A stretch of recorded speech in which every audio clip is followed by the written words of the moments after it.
একটা সময় ছিল ব্রাজিল মানে ছিল নাচতে থাকা ফুটবল, মাঠে যেন এক রংধনু ছুটে বেড়াতো, জাগুবনিতুর সুরে পৃথিবী হার মানত।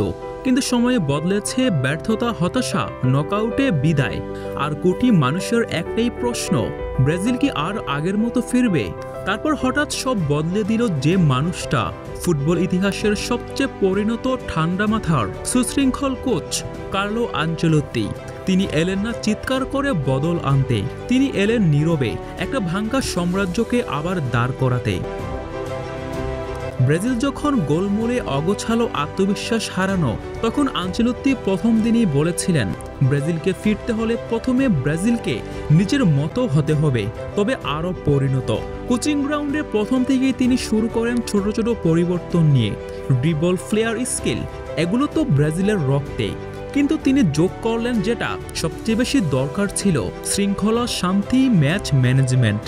আনচেলত্তির ব্রাজিল আর হঠাৎ আক্রমণে দৌড়ে যায় না। তারা প্রথমে বুঝে ম্যাচ কোথায় যাচ্ছে, তারপর আঘাত করে ঠিক সময়ে ঠিক জায়গায়। ভিনিসিয়াস জুনিয়র, রদ্রিগো ও এনরিক, যাদের তিনি রিয়াল মাদ্রিদে নিজের হাতেই বড় করেছেন, এখন তারা তার সামনে দেশের জার্সিতে। এদের স্কিল তো আছেই, কিন্তু আনচেলত্তির আসল কাজ হলো নির্দিষ্ট অবস্থানে সঠিক সিদ্ধান্ত নেওয়া শেখানো। প্রতিটি অনুশীলনে তিনি বলেন, গতি আছে, স্কিল আছে, কিন্তু কখন ব্যবহার করতে হবে সেটাই বড়। এটাই ধৈর্য, এটাই বুদ্ধিমত্তা। ব্রাজিলের ফুটবলে আগে কখনো ছিল না। মিডফিল্ডে তিনি করলেন সবচেয়ে বড় রূপান্তর। যেখানে আগে ব্রাজিল শুধু মিডফিল্ডের কারণেই হারত, আজ তারা ম্যাচ নিয়ন্ত্রণ করে। ব্রুনো গিমারেসকে তিনি করলেন দলের ইঞ্জিন, জোয়া গোমেজকে করলেন মাঠের যোদ্ধা, আর লুকাস পাকেতাকে তার সৃজনশীল অস্ত্র। এখন ব্রাজিলের মাঝমাঠ আর শুধু সৌন্দর্য নয়, এটা হলো কন্ট্রোল, স্থিরতা, কৌশল। ব্রাজিলের আক্রমণেও ভয়ঙ্কর, কিন্তু রক্ষণে শান্ত। কিন্তু মার্কুইনহোস ও মিলিতাওকে তিনি সাজালেন এমনভাবে যাতে তারা শুধু ডিফেন্ডার না, পেছন থেকে পুরো খেলার ছন্দ ঠিক করে।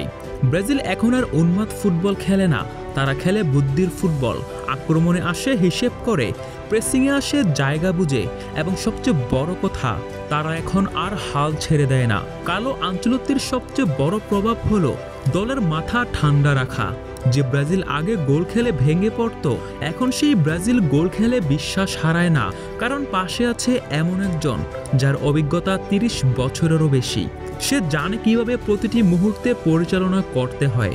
2026 বিশ্বকাপকে সামনে রেখে তৈরি করছেন এমন ব্রাজিল যেখানে কোনো একজন নায়ক নেই।